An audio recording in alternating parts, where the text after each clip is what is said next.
questions, éventuellement, nous pourrions y répondre. Je voudrais, camarades,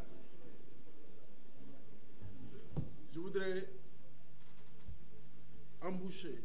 la même trompette que mon camarade et aîné, Cheikh Diop. Je voudrais réitérer ici et répéter le mot qui m'a fait presque sursauter et qui devrait nous faire, nous tous, sursauter. Parlant du problème que vit le groupe Excaf, il a parlé d'un problème de souveraineté. Je vais vous expliquer. Aujourd'hui, dans les normes, tous les patrons de presse, de médias audiovisuels ou pas, devraient être ici, en solidarité, non pas avec le syndicaliste que je suis, mais en solidarité avec leurs camarades de Excaf. Pourquoi? Je vais vous résumer la chose pour que vous compreniez bien ce qui s'est passé. Ça date de 2005. Excaf avait un bouquet. Dans le bouquet, il met des programmes.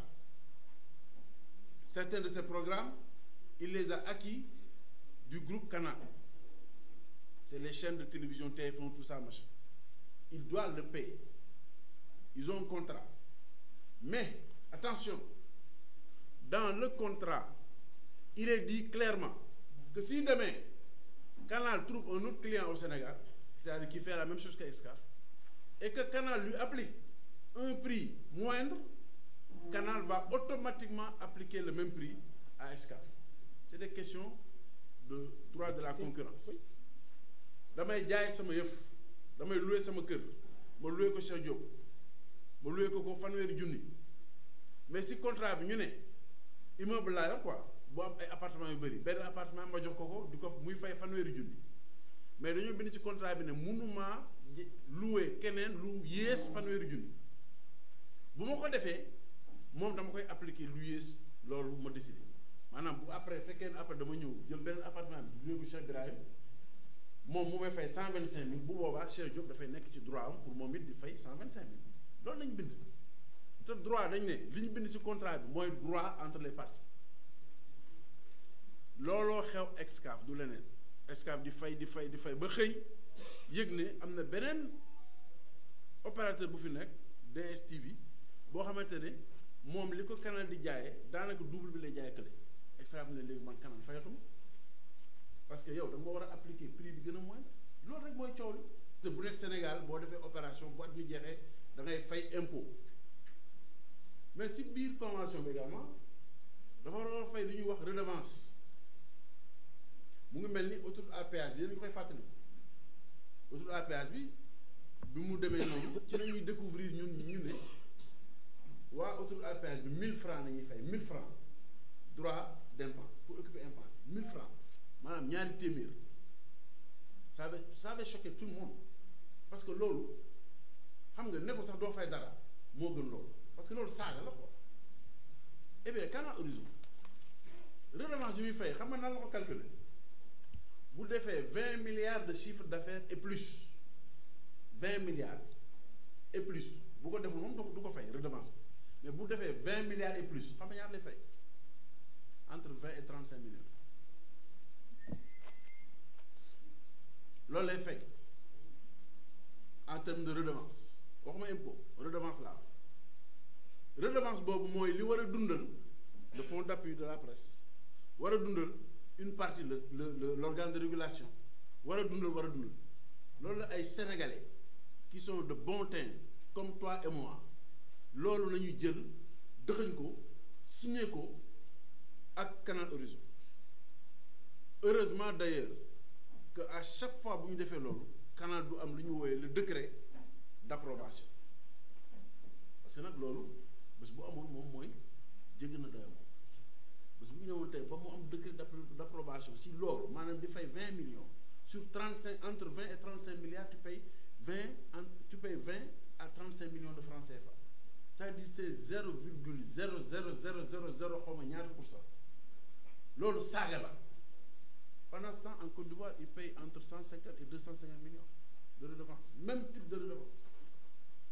Donc, loolu laa bëggoon wax canal di wax ne nañ patron de yeneen chaîne de télévision Sénégal lañ ngay ñëw vous pensez que il est normal kan moo fi am canal fii kan moo fi am canal non am ñu am décodeur canal fii mais décodeur canal est-ce que jàpp ngeen ni yoon la boo tardee fay doo sax mën a seetaan RTS doo seetaan TFM doo seetaan RDV doo seetaan 7TV doo seetaan E-Media boo fay c'est-à-dire da ngay nekk biir Sénégal jënd décodeur bu xamante ne benn opérateur moo la ko jaay biir Sénégal nga fay weer wu dee xaalis mu dem ba ne la même sa chaîne yi nga xamante ne Sénégal lay soqee ko di ñëw sama décodeur ma koy wasaare ci àdduna bi boo fayul doo leen seetaan parce que en réalité et c'est ça pourquoi moi parfois j'ai d'énormes problèmes dëgg bi mooy selon la loi au Sénégal exclusivement TNT moo war a porter nos télévisions suñu chaîne de télévision am nañ droit nekk ci biir bouquet canal bu leen neexee mais c'est pour l'extérieur parce que canal bu nekkee biir Sénégal yor décodeur am récupérer toutes les chaînes sénégalaises dugal leen ci biir di day concurrencer décodeur TNT au décodeur TNT ñun ñoo ko moom c'est souverain c'est-à-dire Excaf sax moom ko ñun ñëpp ko moom Sénégal est-ce que vous comprenez mieux mais bu non seulement dañu concurrencer mais comme moom day jaay publicité à des grands groupes mais da leen di wër ndombo dafa leen di wër ndombo des na tuuti xam nga léegi am nañ seen chaîne locale chaîne suñu yëf ak yu demee noonu gars yi naan woy noo baax na dañuy seen théâtre nangam ak nangam des na tuuti gis nga publicité bu as tuut bi publicité bi télé yi di xëccoo di ko reyante di ko am fii ci marché bi des na tuuti dootu leen ko am parce que commencé ngeen gis ñoom bu ñu def ay programme ay Ligue des champions wala ay yu demee noonu ngeen gis ci biir ñuy def ay publicité de produits qui sont des produits sénégalais ça veut dire que ñu ngi grignoter le marché de la publicité bés bu ñu demee nag ba grignoter marché de la publicité télé yëpp da ngeen di tëj xanaa ngeen changer modèle économique uti feneen parce que déjà tey les télévisions privées du Sénégal souffrent de la toute-puissance des médias publics dans la publicité il faut se dire les vérités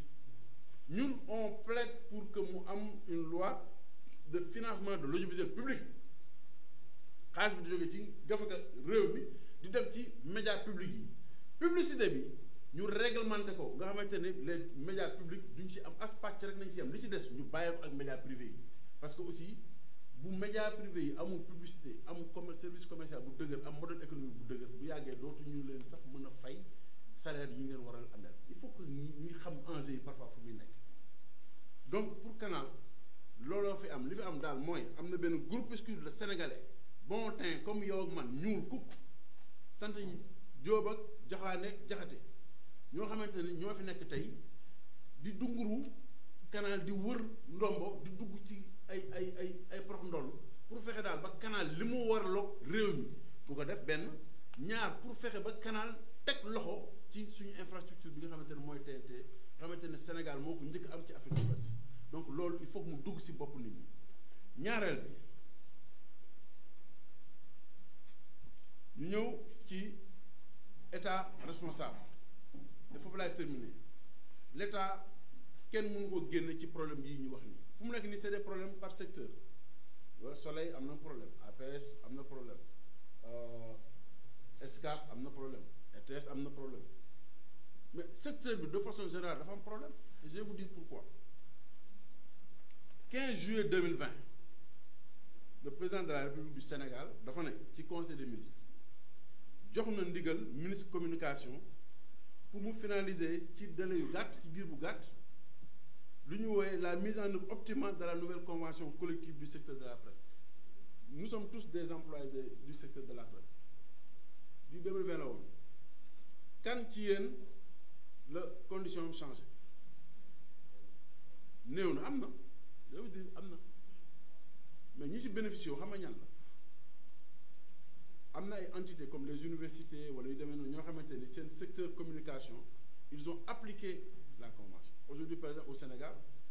mën nañu wax ni toutes les universités publiques ñu ngi appliqué convention révisé nañ salaire wu ñuy liggéey ci seen communication yi yëgal nañ am na quelques médias bëgguma wax ci kii bi liste bi parce que dinaa ko wax dinaa ko wax bu baax am na média yoo xamante ne xaaruñu sax arrêté bi di génn dañ ma contacter Bamba Kassé woy ana convention bu bees bi mu ngi nii yónnee ñu commencé ko appliquer mais li ci ëpp dañoo làqatu alors 2020 bi ko président waxee jox ndigal li ministre de la communication xam naa xëy na jëfewu ko parce que le 27 janvier 2021 même ndigal bi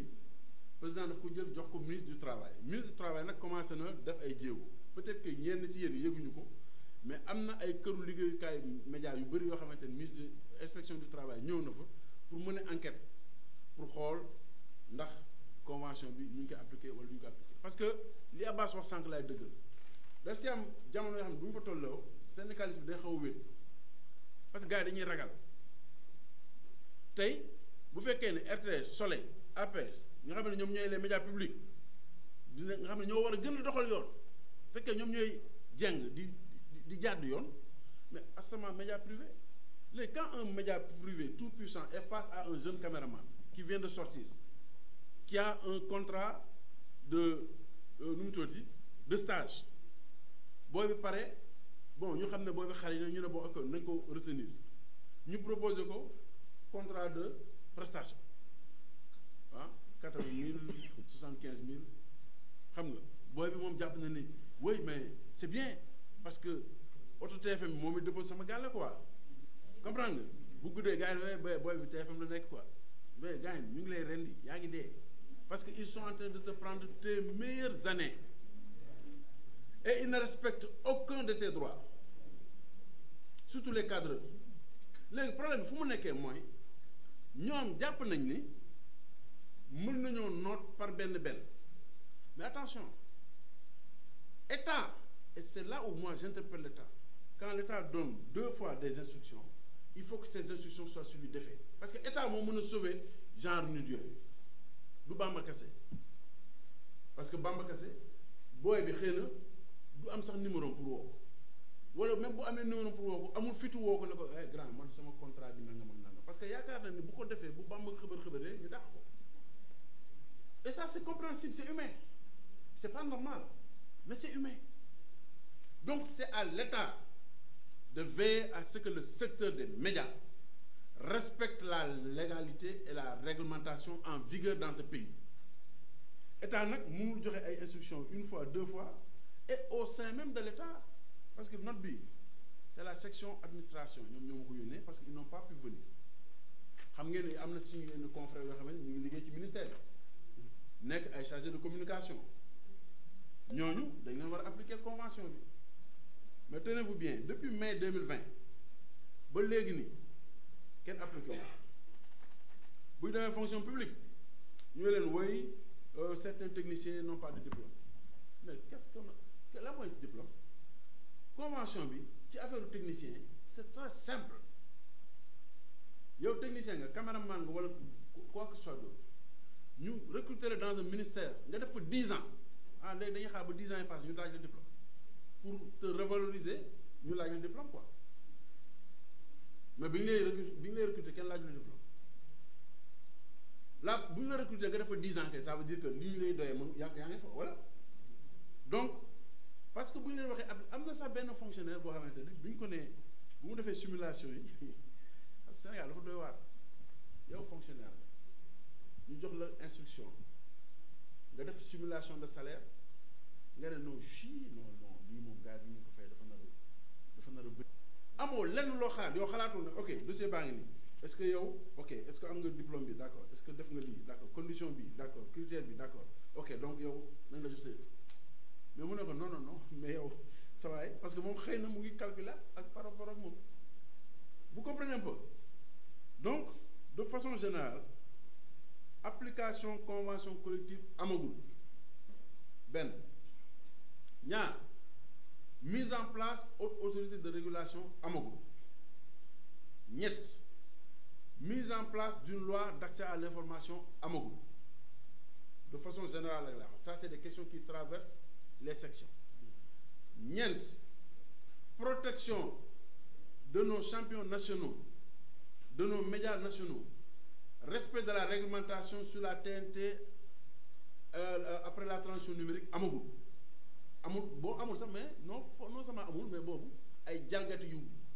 xeeñ moo fa commencé am mooy li ma wax léegi ci kanam juróom média public yi nga xamante ne ñoo waroon nekk ay ndey di seex di joxe le bon exemple ñoom ñoo gën a dëng gën a jeng fi ñu toll nii juróom benn kii ñu wooye Excaf di groupe boo xamante ne ëpp na fanweeri at ba mu existé ba léegi gars yi tër nañ ko namm nañ paaka bi rendi ko moo ci des léegi la question elle est très simple et elle revient à tout un chacun parmi nous ñun ñëpp di ay journalistes di ay techniciens ku ci nekk en ce qui te concerne nañu bàyyi bu ñu gisee ñuy rend Moustapha ñu ne ah bon garaawul ah bon waaye Moustapha waaw mais bon gis nga waa ji de moom xam nga mooy waaye con la quoi mais garaawul quoi bu subaa ñu rend Ismaïla ñu ne cha non mais waaye nag mu ngi commencé ëppal quoi mais nag garaawul amul problème